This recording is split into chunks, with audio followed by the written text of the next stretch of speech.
Why are U.S. aircraft carriers racing toward Iran right now? Why has Israel's Air Force gone silent, but fully activated? And what are the secret weapons already in position that nobody's talking about? And here's the question that I guess we all want to know. Is the war with Iran already underway? Is it going to happen just without missiles flying it? We're going to answer all these questions. Shalom from Israel. I'm Hananya Naftali with the latest update from the Middle East.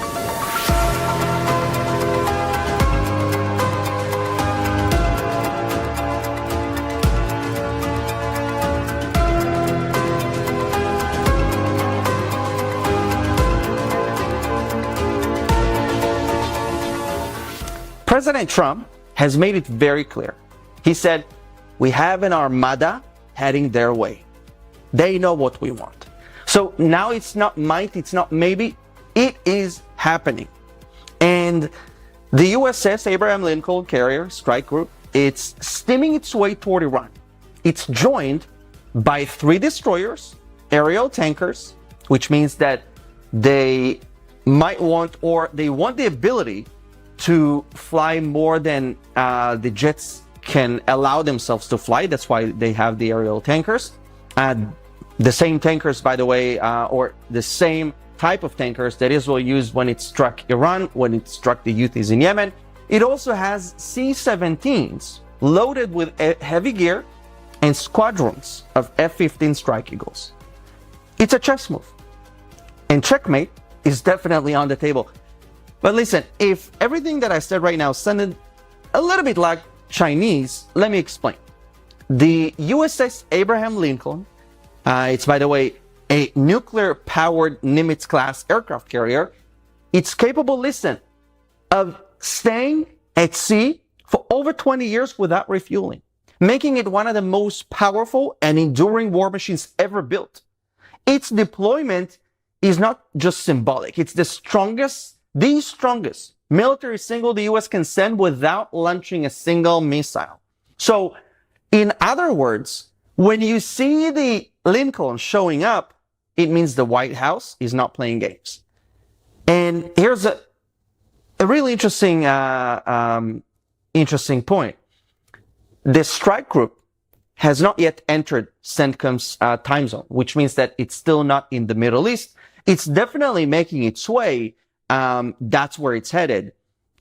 I think that the U.S. is buying time to complete positioning, to monitor Iranian behavior, and maybe to give it one last chance for diplomacy.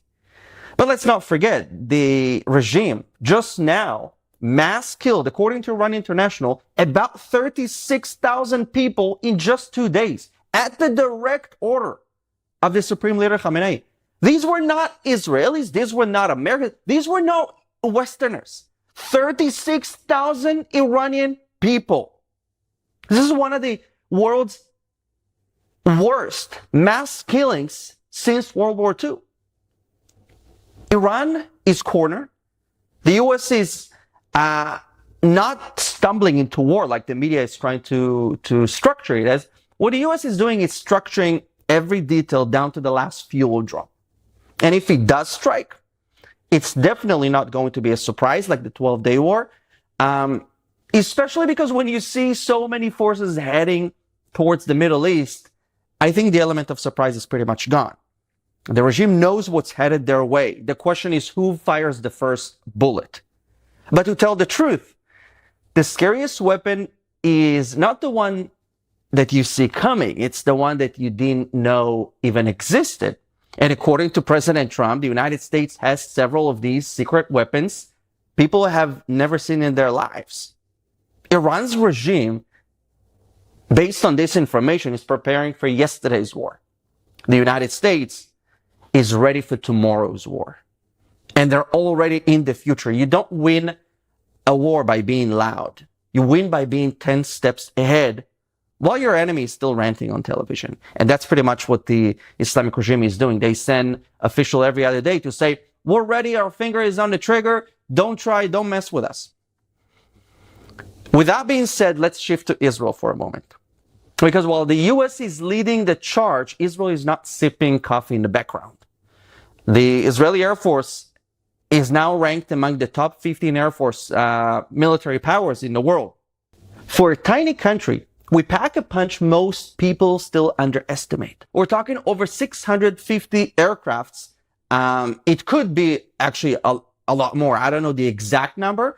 But that also includes other military and weapon capabilities that people didn't hear before. That's something that Israeli Prime Minister Netanyahu said, and also something that Israel said from day one. We don't want any boots on the ground. We don't want people to fight our wars, and we're actually the best ally that the United States could ever dream of, because we don't take, we give, we share, and when we do fight, it's for a mutual cause. It's not for Israel's cause. It's not for America's cause. It serves America. It serves Israel. And right now, Israel's focus is on precision, speed, and full spectrum dominance.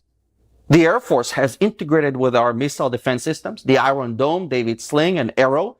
They did an exceptional job during the 12-day war. Look, Israel is not going to be a passive observer. That's for sure.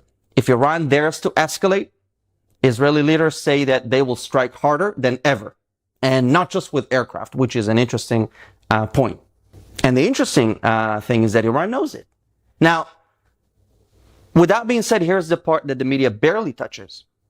Iran is already falling apart internally. So it's not like we're coming at a very strong regime and we want to topple it. This is not what's happening. And by the way, in my opinion, I think that it is only the Iranian people that get to decide the future of their country.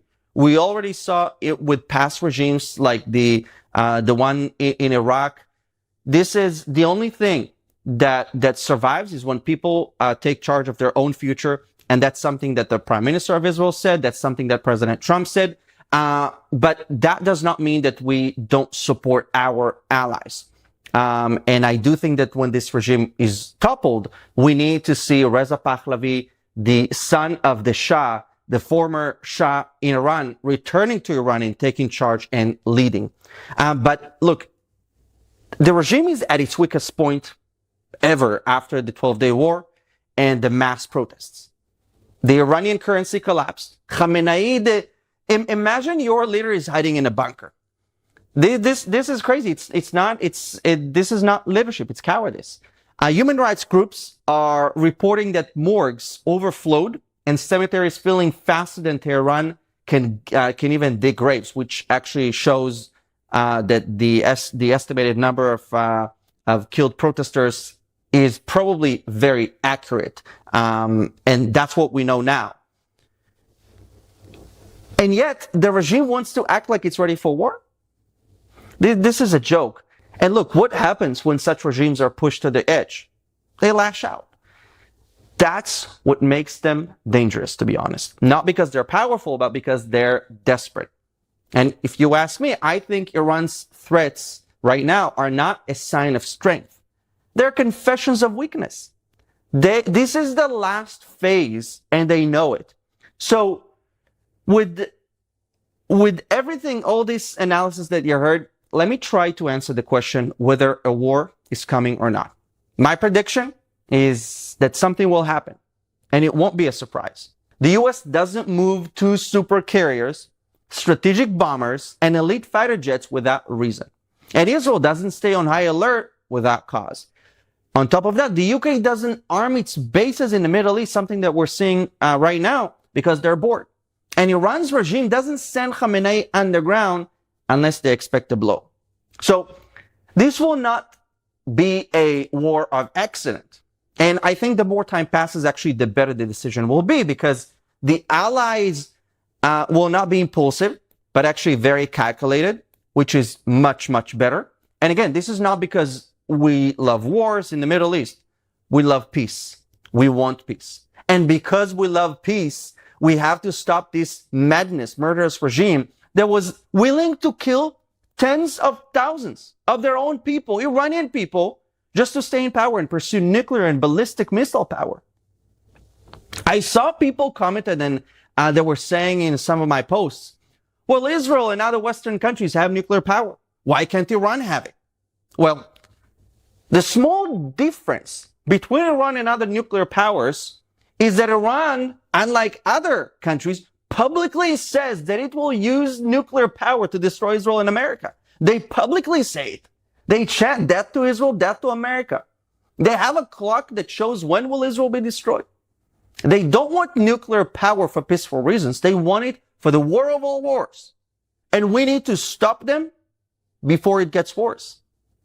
Because if no action is taken, it'll be just like when countries let Hitler continue with his ambitions until they got World War II. So, look, we have to, action must be taken. There's no doubt about that. And I think that Israel and the US, they see eye to eye with regards to that. And even if we're going to see tough days ahead of us, I am comforted by the Bible. Psalms 121 says, "He who watches over Israel will neither slumber nor sleeps." So we know how this story is going to end. That's something that we can't forget. Guys, make sure to subscribe to my YouTube channel so you don't miss any of these updates. I will keep telling the truth, raw, unfiltered, and backed by facts. And if you want to fight BDS and support Israel during these critical times, then visit theisraelstore.com. Every purchase sends a message. We are not afraid, and we will not be silent. So until next time, stay alert, stay strong, and never stop standing for truth.